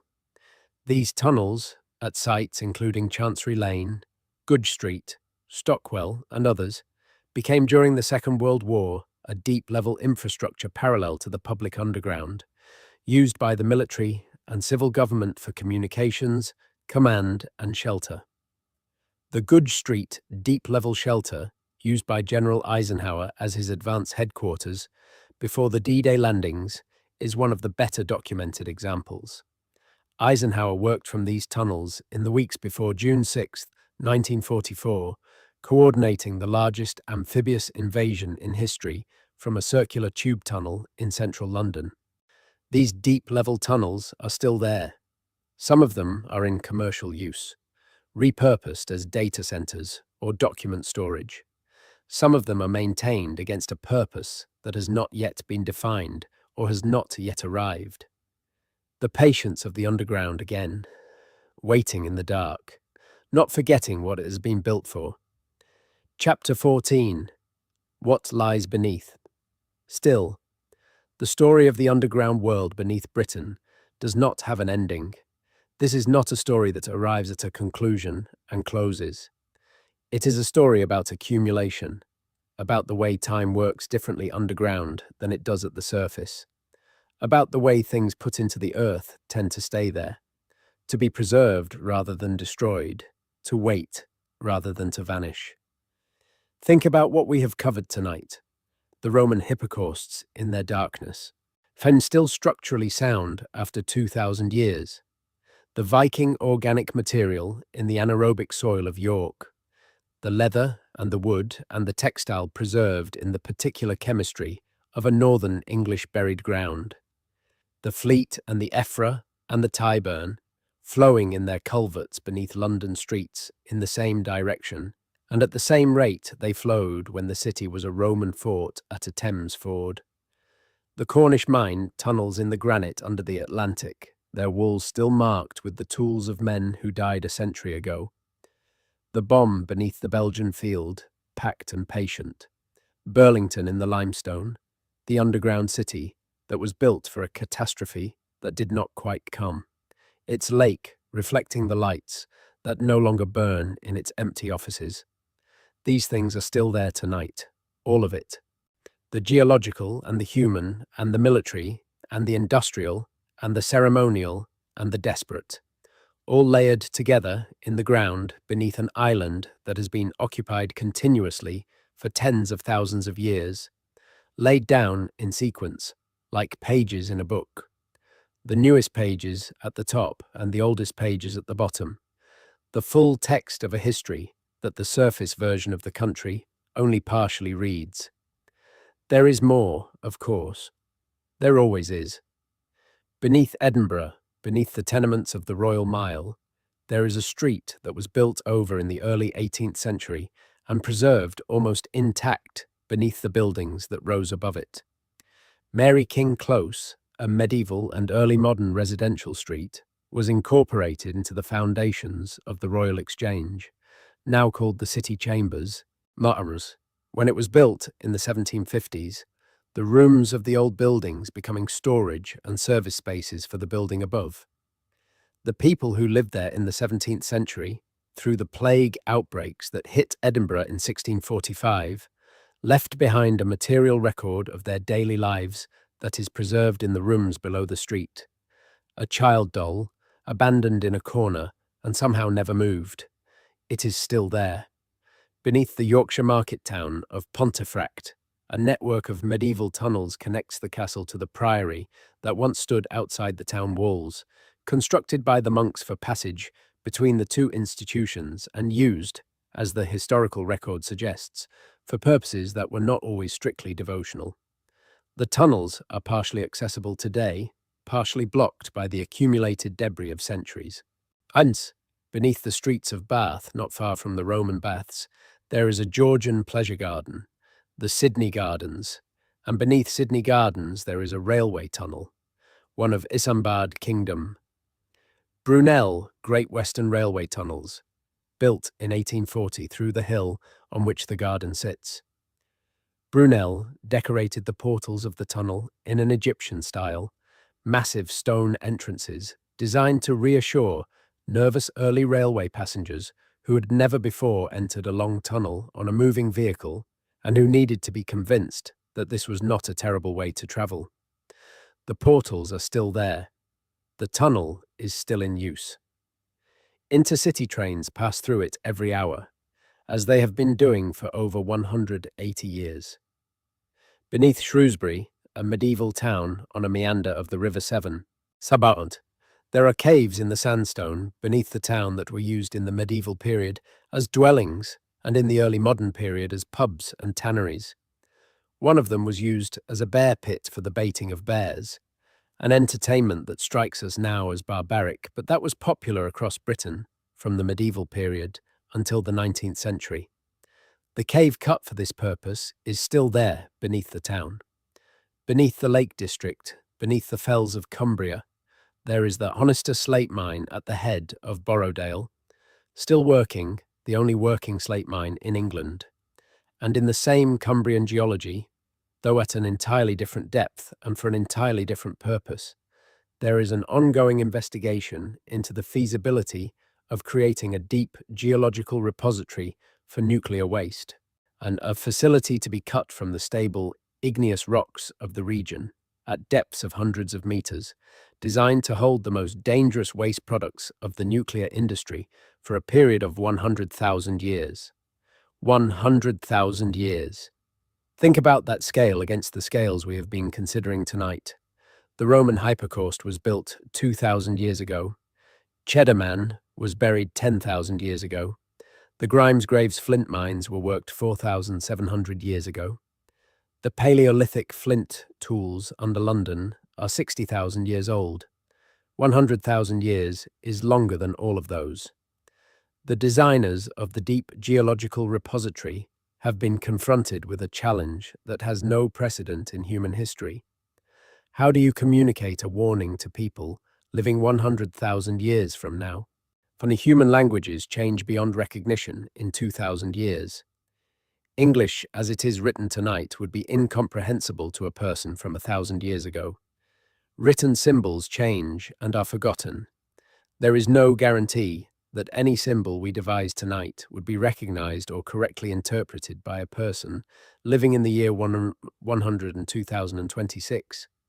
How do you say to someone living further in the future than we are from the Neanderthals, "Do not dig here, this is dangerous"?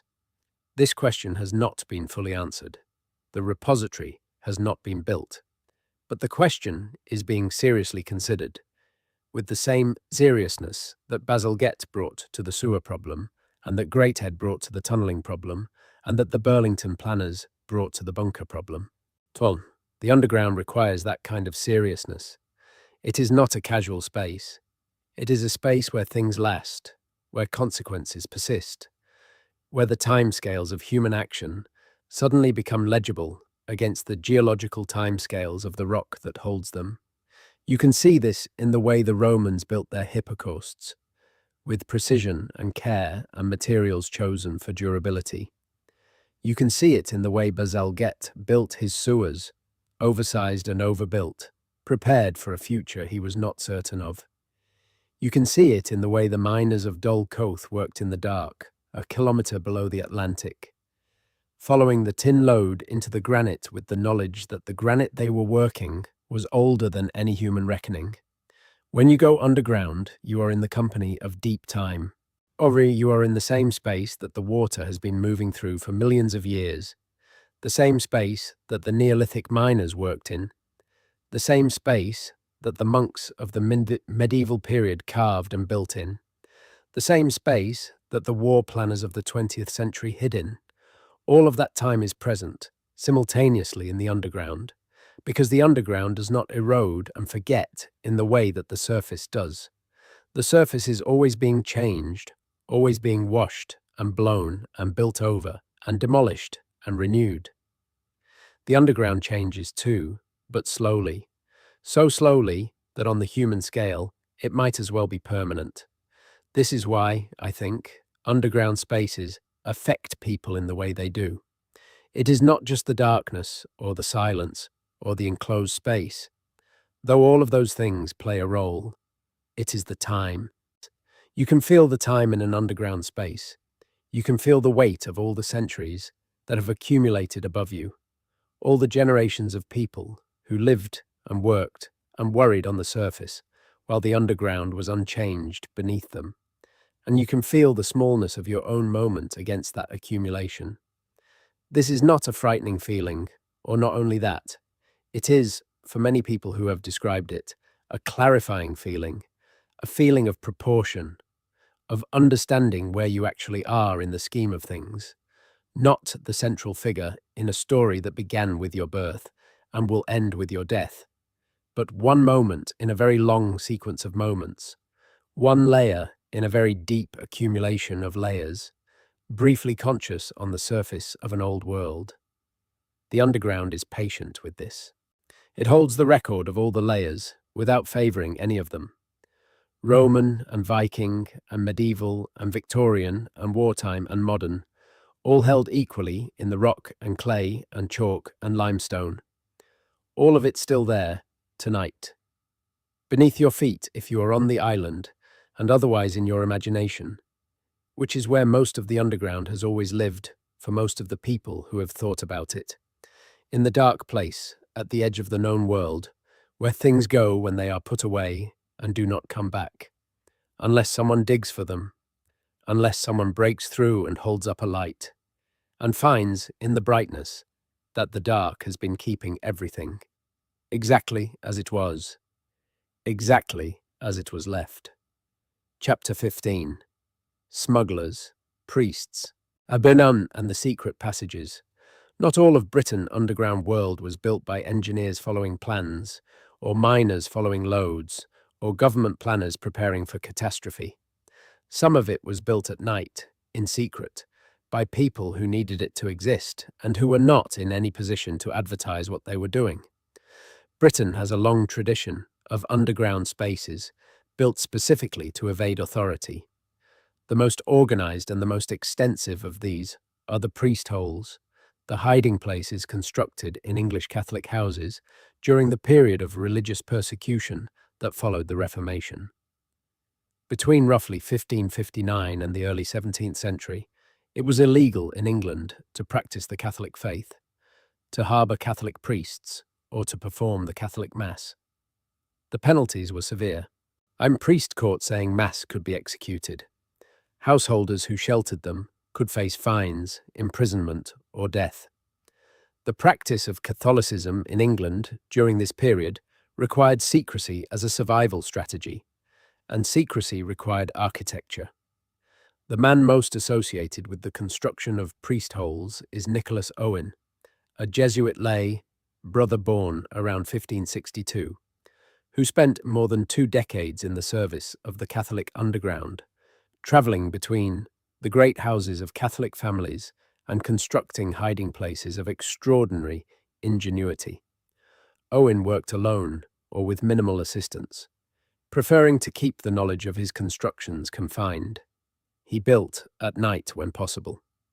He concealed the entrances to his hiding places within the existing fabric of the houses, using the natural structural complexity of Elizabethan and Jacobean buildings, with their multiple floor levels, jettied upper stories, wide chimney stacks, and elaborate panelling as the raw material for concealment.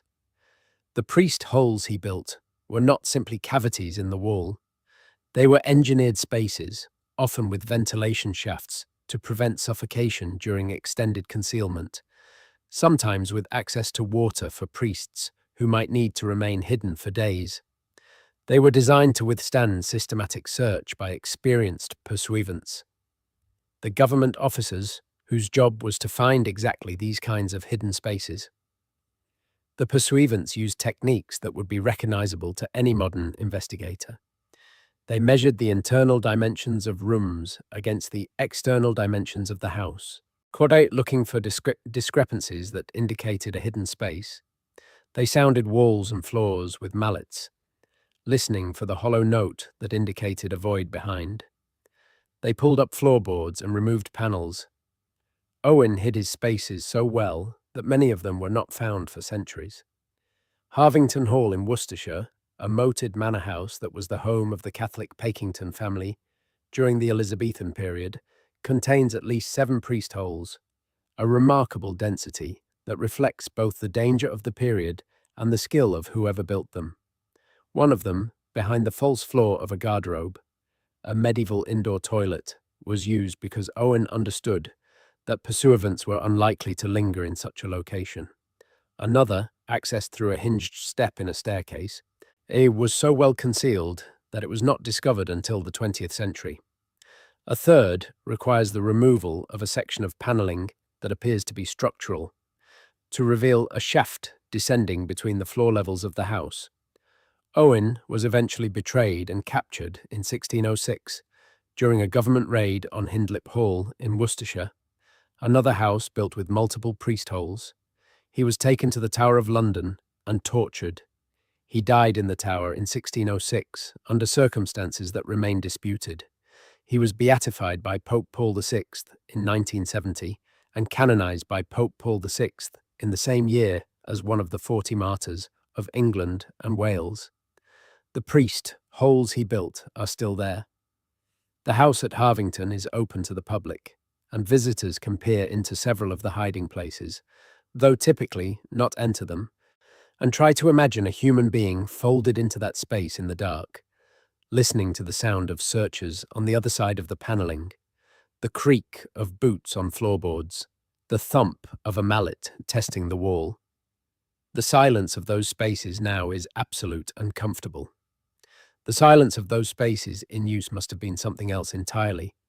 The smuggling tunnels of Britain are a different order of enterprise, larger and less personal, though no less ingenious in their way.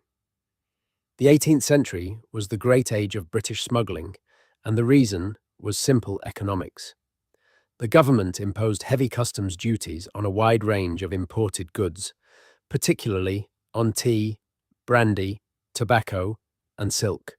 Then the duties were high enough that a substantial proportion of the population found it rational to obtain these goods through routes that avoided them, and a substantial number of entrepreneurs found it profitable to provide that service. The smuggling gangs of the south and southeast coast of England, the Hawkhurst gang of Kent and Sussex, the Groombridge gang of the Weald, the various unnamed operations that operated along the Dorset and Devon coasts, were large organizations with significant capital, effective logistics, and a willingness to use violence against those who interfered with their operations. They were not romantic figures in the way that later popular culture has sometimes presented them. They were businesses, and operating outside the law in circumstances where the law was weakly enforced and where significant portions of the local population, including sometimes local officials, were either complicit or actively cooperative, and they needed infrastructure. The tunnels associated with smuggling in southern England are a category of underground construction that resists easy generalization, because the term covers everything from genuine artificial tunnels constructed specifically for the movement of contraband to natural cave systems adapted for the purpose, to legitimate cellars and undercrofts that were used for temporary storage, to the entirely imaginary tunnels of local legend that have no physical reality but persist in the folklore of coastal communities. The genuinely constructed smuggling tunnels do exist, and they have been found in various places along the south coast. In Rye, in East Sussex, a town that was a significant smuggling hub in the 18th century, there is a documented network of tunnels beneath the medieval town centre, some of them connecting the cellars of buildings on adjacent streets, that the local historical tradition associates with smuggling activity. The physical evidence for construction dates in these tunnels is ambiguous, but the architecture of some of the connections is consistent with deliberate modifications made to existing underground spaces in the 18th century. In Dorset, at the village of Worth-Matravers on the Isle of Purbeck, there are documented caves in the coastal cliffs that were used for the temporary storage of smuggled goods before they were moved inland. The cliffs of the Purbeck coast, with their caves and crevices and the small coves that could be approached by night from the sea without the visibility that a major port would entail, were an ideal geography for the unloading and initial storage of contraband. What happened to the contraband once it was in the caves was the problem that required the network of distributors, of pack horse routes through the Dorset heathland, of sympathetic farmers with large barns, of publicans who were happy to receive deliveries at unusual hours and ask no questions about origin. This network was mostly above ground, but the caves and tunnels at the starting point of the journey, the places where the goods came off the boats and waited for the men and horses that would carry them inland, were the underground anchor of the whole enterprise. The most famous of all the alleged smuggling underground constructions is probably the Smugglers' Caves at Kingsgate Bay in Kent, a natural sea cave system in the chalk cliffs that was certainly used by the local smuggling trade and that has been so heavily processed by later tourism and legend that it is now genuinely difficult to establish exactly what was natural, what was human modified, and what was constructed entirely after the fact. The caves are open to visitors. They are atmospheric. Whether they were ever the center of the operations the legends attribute to them is a matter of historical doubt. What is less doubtful is the tunnels beneath the Old Bell Inn at Minster in Thanet, where documentary evidence from the 18th century refers to underground passages used for the movement of goods between the inn and the nearby shoreline, and where archaeological investigation in the 20th century found evidence of construction consistent with this account, or the passages beneath the Mermaid Inn at Rye, which date at least partly to the medieval period and which were documented in use for storage during the height of the smuggling period. What connects the priest holes of the Catholic recusants and the tunnels of the smuggling gangs is not purpose, which could not be more different, but the underlying relationship to authority. Both were constructed in defiance of the law. Both required secrecy about their construction and their use. Both are now viewed with a certain romanticism that their contemporary users would probably find baffling.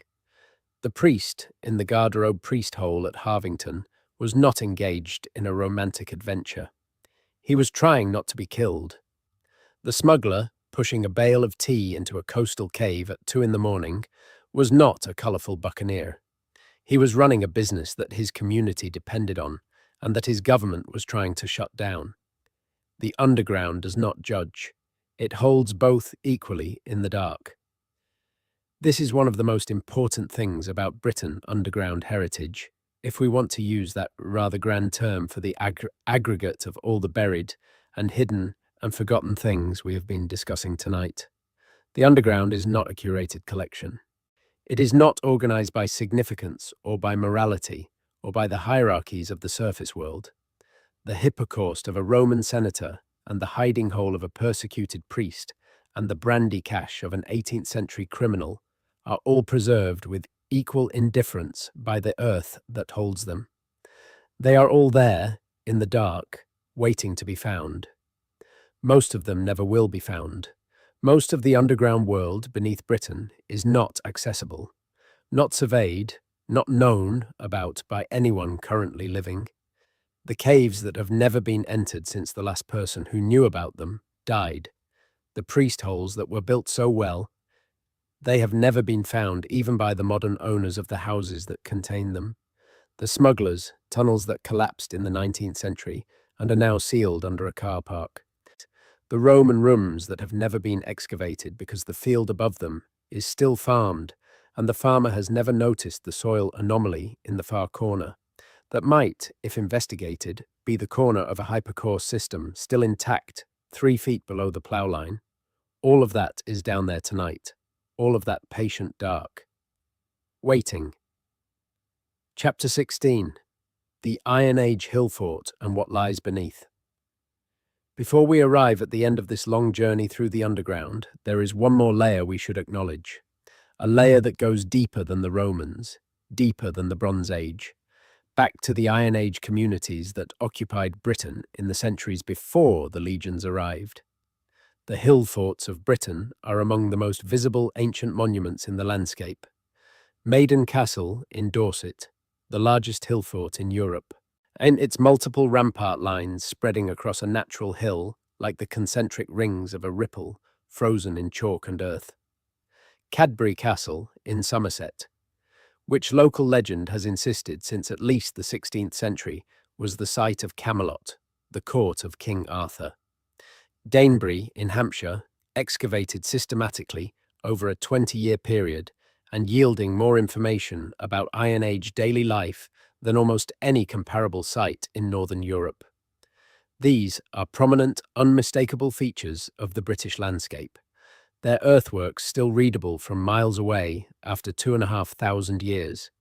What is less visible and in some cases genuinely unknown until archaeological investigation reveals it, is what these hill-fort communities built underground. At Danebury, where excavation revealed a remarkable number of storage pits cut into the chalk beneath the interior of the fort. Hundreds of them, circular in cross-section, bottle-shaped in profile, narrow at the top and wider at the bottom, typically between 1 and 2 meters deep. These pits were used for the storage of grain, specifically for the preservation of seed corn through the winter by anaerobic fermentation, a technique that requires sealing the pit after filling it in a specific way, and that, when done correctly, keeps the seed viable for the following spring planting. The number of pits at Danebury is so large that archaeologists have calculated the surplus production that would have been required to fill them and the population that would have been needed to consume their contents. The numbers suggest a level of agricultural organization and productivity that is considerably more sophisticated than the old image of Iron Age communities as subsistence farmers, scratching a precarious living from the soil. These people were managing surpluses. They were planning ahead. They were using the underground as a tool for the survival of their community across the dead season of winter, just as the Roman engineers used the underground for heating and the Victorian engineers used it for sewage, and the Cold War planners used it for the survival of government. The underground has always been the place where the important things are kept. This, perhaps, is the deepest truth about Britain's underground world, and about the underground world everywhere. The surface is where life happens, where the immediate present unfolds, where the weather comes and goes and the seasons turn and the generations succeed one another. But the underground is where the essential things are stored: the grain for next year planting, the paintings from the National Gallery, the seed corn of governance, kept in a limestone city in Wiltshire in case the surface world destroyed itself, the records of land ownership in the salt mine, the bones of the dead. There is a continuity across all of these uses that spans the entire period of human occupation of these islands, from the Neolithic flint miners at Grimes Graves to the Crossrail engineers boring through London clay, from the Iron Age grain pits at Danebury to the proposed nuclear waste repository in the Cumbrian granite. The underground has been throughout all of that time, and the place where things are put when you need them to be safe, to be stable, to be kept. It is a kind of faith, really, a faith in the permanence of the earth, in the reliability of the rock and clay and chalk to hold what has been given to them, a faith that has mostly been justified. The things put underground generally stay there. The things left on the surface generally do not. The surface is exposed to the elements, to fire and flood and the intentions of people who come after. The underground is protected from all of those things, which is why, when you break through into an underground space that has not been entered for a long time, when the first light enters a sealed chamber and illuminates whatever is inside, the sensation that people consistently describe is not horror or surprise, but something closer to recognition. The sense that the underground has done what it was supposed to do, that it has kept what was given to it, that the faith was justified. The chalk walls of Royston Cave kept their carvings. The anaerobic soil of Viking York kept its organic material. The limestone of Corsham kept its paintings. The clay of Cheddar kept its bones. The earth holds. That is the simple and extraordinary fact at the center of everything we have talked about tonight. The earth holds. There is one final thing worth saying before we part for tonight. The people who built all of these underground spaces, and all the underground spaces we did not have time to visit, the thousands of wells and caves and tunnels and pits and passages and chambers scattered across the length and breadth of this old island, did not, with very few exceptions, build them for posterity. They built them because they needed them. The Roman engineer who designed the hypercaust at Bath was solving a heating problem. The medieval waterworks engineer who cut the Exeter aqueduct was solving a water supply problem. Bazalgette was solving a sewage problem. The wartime planners of Burlington were solving a government continuity problem. None of them were thinking, and in 1,000 years, or in 100 years, or even in 50 years, someone will come down here and find what we made, and they will understand something about us from it. But that is precisely what happened. When the Victorians broke through into the Roman baths at Bath and held up their lamps in the vaults and saw the lead sheeting still intact, and the pillae still standing, and the warm water still flowing, and they learned something about the people who built it. Not from any document, not from any written record, but from the thing itself, preserved in the dark, saying in its own physical language, "We were here, we were capable, we cared about what we built." That is what the underground does. It preserves the evidence of human capability and human care across time spans that defeat almost every other form of record. The written word is fragile, burns and rots and is lost. The built thing on the surface weathers and is altered and eventually falls, but the thing underground, in the right conditions, with the right geology around it, simply remains. Which means that somewhere beneath Britain, right now, in the dark, there are things that will still be there in 1,000 years, in 2,000 years, waiting for whoever comes next to break through and hold up a light and understand what they have found.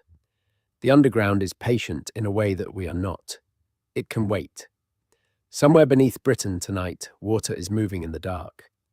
The Fleet is running through its Victorian culvert beneath Farringdon. The brine springs of Cheshire are dissolving salt from the rock at the rate they have been dissolving it since before any human being stood on the Cheshire Plain. The aquifer beneath Bath is warming against the geothermal gradient, preparing to deliver its 1.17 million litres per day at 46 degrees to the spring at Aquae Sulis, as it has been doing for as long as the Romans kept records and longer. The tunnels at Lechved are silent in their mountain, and the resonance of dripping water the only sound in chambers that have not seen a working shift since the 20th century. Burlington is silent and empty and dark, the underground city waiting for the people who were never called. The doll in Mary King Close is still there in the corner of the sealed room beneath Edinburgh, undisturbed since the 17th century. The unexploded mine is in the Belgian clay.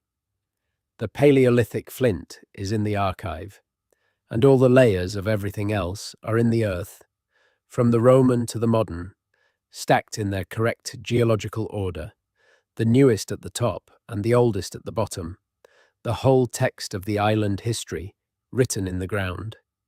It is an extraordinary thing, when you let yourself think about it. The surface is where we live, and where the present moment happens. But the underground is where everything is kept. The underground is the archive. The underground is the memory of the island, and it is patient in a way that nothing on the surface is patient. It will hold what has been given to it for as long as stone holds, for as long as the clay holds, for as long as there is a chalk hill in Kent with a buried Roman road beneath it, and a Bronze Age settlement beneath that, and a Mesolithic campsite beneath that, and a Neanderthal hand axe beneath that, which is, by any human measure, long enough. If you found yourself here at the end of something long and quiet, drop a comment below and tell me where you are in the world while you listen to this. I am always curious where these long, dark histories travel. If the underground world beneath Britain is new to you tonight, and you want to find more of these kinds of stories, the subscribe button is there. There are more nights like this one, more old buried things, more patient places in the dark. Thank you for spending this time underground with me. Sleep well.